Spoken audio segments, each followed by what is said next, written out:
Hi, my name is Adam Foss, and today I'm going to be demonstrating on how to groom a horse properly.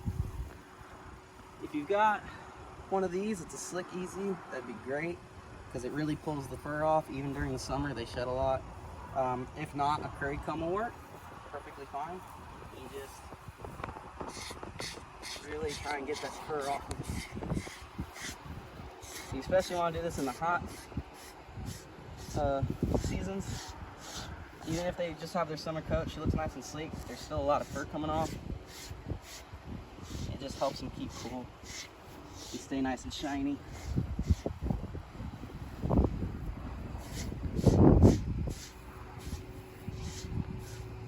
just want to go front to back. Don't stand behind the horse. Try and keep your distance from the back feet. For the sake of this video, I'm only going to be grooming one side. After that, just get a nice soft bristle brush, get all the extra dirt that came up and the hair that came up as well that didn't come off. Get them nice and shiny. And if you have a finishing brush, which is just one that's a lot softer than this, you can use that as well after this, which just makes them look really nice. I don't have one.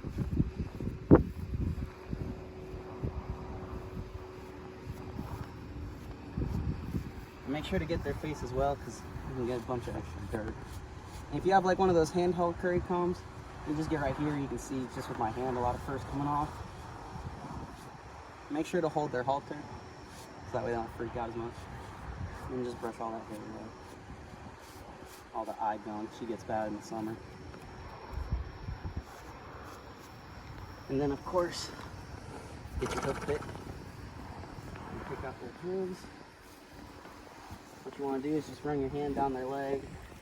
She's a good horse. I know she'll let me pick up her leg, but if you got a horse that's not too sure, just run slow and start to pinch down here. If they don't really want to give it, you can lean your weight into their shoulder to make them pick it up. What you do is you just get between the frog and the bars. Just get all this dirt out.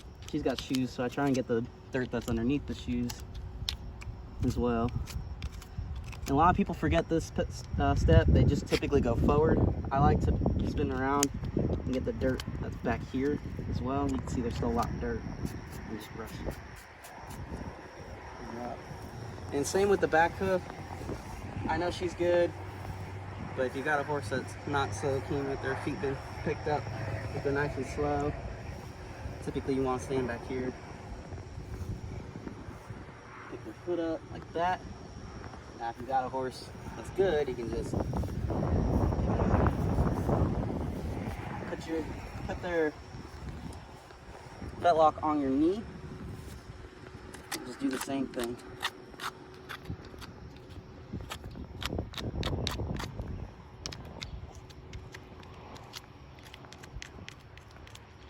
Now you can see she's got a little bit, just a tiny bit of separation between the hoof wall and the sole. Got a little bit of white line, and if your horse has that, the best thing to do is just clean it out as best you can and put some medication in it.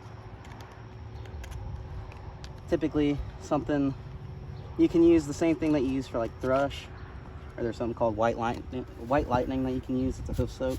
It'll just kill all that bacteria that's in there and help it get back together. Just put that down. Now, of course, if you have a brush, you can brush their mane and their forelock and their tail if you want. And I know with her during the summer, during the warm months, as you can see, she gets eye drip and stuff, just from allergies. And the flies really like to get at that. So we keep a fly mask on her.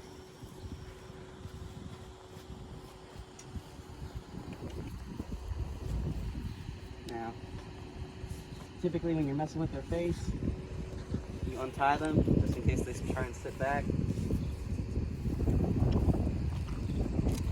You don't want them hurting themselves.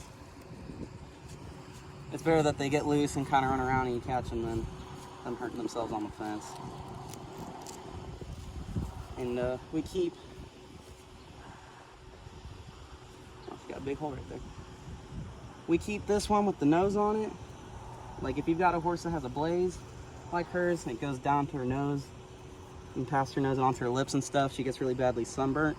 So with this cashel, it's UV protectant, and so it helps keep her from getting burnt. So you can see kind of where the mask ends, she's got red, but where the mask typically sits, it's still nice and white, so she's not getting burnt. And just do that up.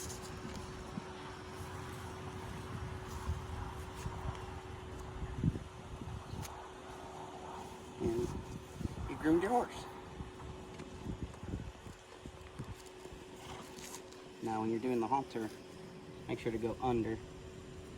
So that way if they do ever sit back, this part will tighten up and you can still get this out rather than this part tightening up and you can't get this undone. And that's it. Thank you.